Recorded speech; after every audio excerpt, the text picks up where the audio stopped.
নমস্কাৰ DB let's লাৰ্ণলৈ আপোনালোকৰ লগতে সমূহ ছাত্ৰ ছাত্ৰীক স্বাগতম জনাইছোঁ।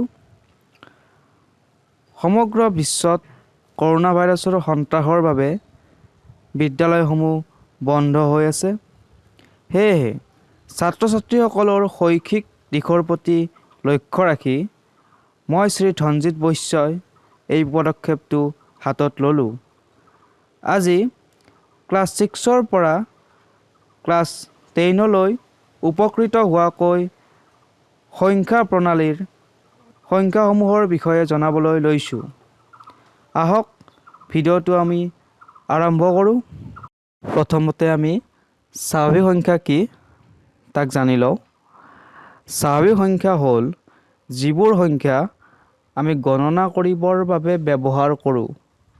যিকোনো আমি হিচাপ কৰিবৰ বাবে যিবিলাক সংখ্যা আমি ব্যৱহাৰ কৰোঁ, যেনে 1, 2, 3, 4 ... যিমানবোৰ সংখ্যা আছে, আমাৰ অসীমলৈকে যিমান সংখ্যা আছে, এই সংখ্যাবোৰক আমি কি সংখ্যা বুলি ক'ম?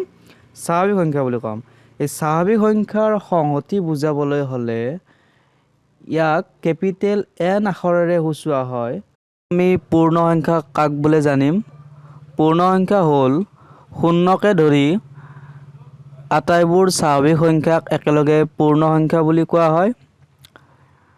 পূৰ্ণ সংখ্যাক ইংৰাজীত হোল নাম্বাৰ বুলি কোৱা হয় আৰু ইয়াক কেপিটেল W আখৰেৰে সূচোৱা হয়। এতিয়া আমি গম পালোঁ পূৰ্ণ সংখ্যা হ'ল 0, 1, 2, 3 ... অসীমলৈ আমাৰ যিমানবোৰ সংখ্যা আছে, এই আটাইবোৰক কি বুলি কোৱা হয়? পূৰ্ণ সংখ্যা বুলি কোৱা হয়। এতিয়া অখণ্ড সংখ্যা কি জানো আহা। অখণ্ড সংখ্যা হ'ল 0, ±1, ±2,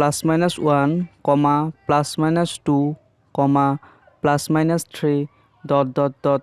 অসীমলৈ আমাৰ যিমানবোৰ সংখ্যা আছে, আটাইবোৰ সংখ্যা। এতিয়া মই যে কৈ আছোঁ ±1, ±2 এইবিলাক কি?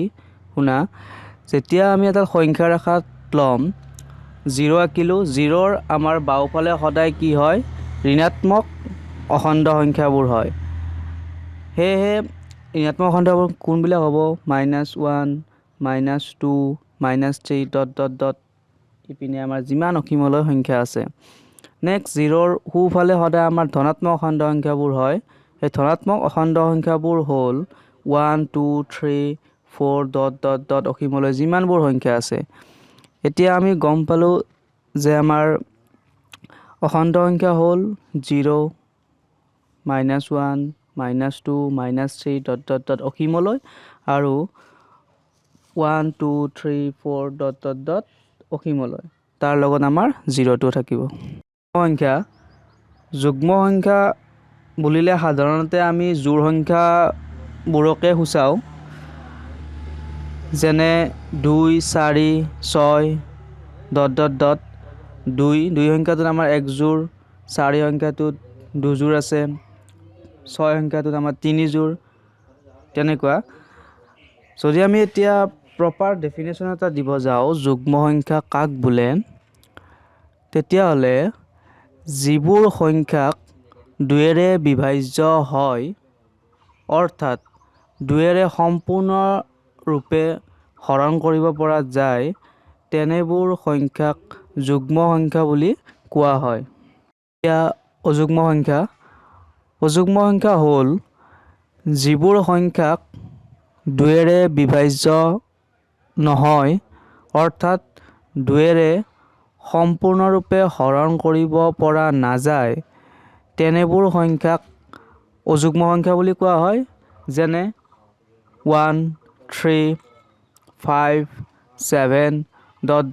এনেকৈ এটাক এৰি এটা সংখ্যা আমি অসীমলৈ যিমান সংখ্যা পাওঁ, এই আটাইবোৰ সংখ্যাক অযুগ্ম সংখ্যা বুলি কোৱা হয়।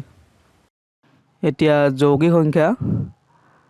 যৌগিক সংখ্যা হ'ল যিবোৰ সংখ্যাৰ উৎপাদক দুটাতকৈ অধিক বা বেছি, তেনেবোৰ সংখ্যাক যৌগিক সংখ্যা বুলি কোৱা হয়।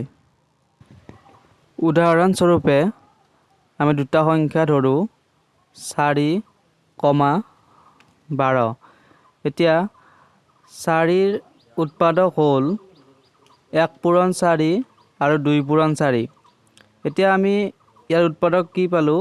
1 2 4 আৰু 12 সংখ্যাটোৰ উৎপাদক 1 পূৰণ 12 2 পূৰণ 6 3 পূৰণ 4। ইয়াৰ উৎপাদক পালোঁ 1 2 3 4 6 আৰু 12।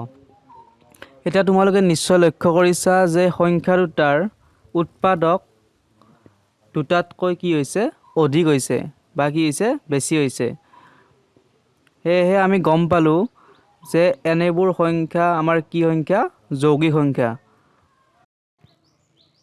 মৌলিক সংখ্যা। মৌলিক সংখ্যা হ'ল যিবোৰ সংখ্যাৰ উৎপাদক দুটা, অৰ্থাৎ এটা হ'ল 1 আৰু সেই সংখ্যাটো নিজেই, তেনেবোৰ সংখ্যাক মৌলিক সংখ্যা বুলি কোৱা হয়। উদাহৰণস্বৰূপে আমি তিনিটা মৌলিক সংখ্যা ল'লোঁ, 2 7 আৰু 19। 2ৰ উৎপাদক হ'ল 1,2 আৰু 7ৰ উৎপাদক পালোঁ 1,7।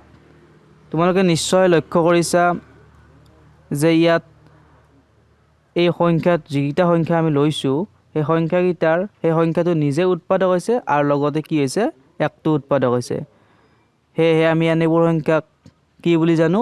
মৌলিক সংখ্যা বুলি জানো। এতিয়া তোমালোকে নিশ্চয় প্ৰত্যক্ষ কৰিছা স্ক্ৰীনত 19ৰ উৎপাদকটো প্ৰশ্নবোধক দিয়া আছে। সেইটো তোমালোকে মোক কমেণ্ট বক্সত কমেণ্ট কৰি জনাব বুলি আশা কৰিলোঁ। এতিয়া পৰিমেয় সংখ্যা কাক বোলে? পৰিমেয় সংখ্যা হ'ল যিবোৰ সংখ্যাক P/QR ত প্ৰকাশ কৰিব পাৰি, য'ত PQ দুটা অখণ্ড সংখ্যা আৰু Q not equal to 0। উদাহৰণস্বৰূপে আমি ল'ব পাৰোঁ 3/5, 9/6, -3/5। এনেকুৱা ধৰণৰ আমি বহুতো পৰিমেয় সংখ্যা পাব পাৰোঁ।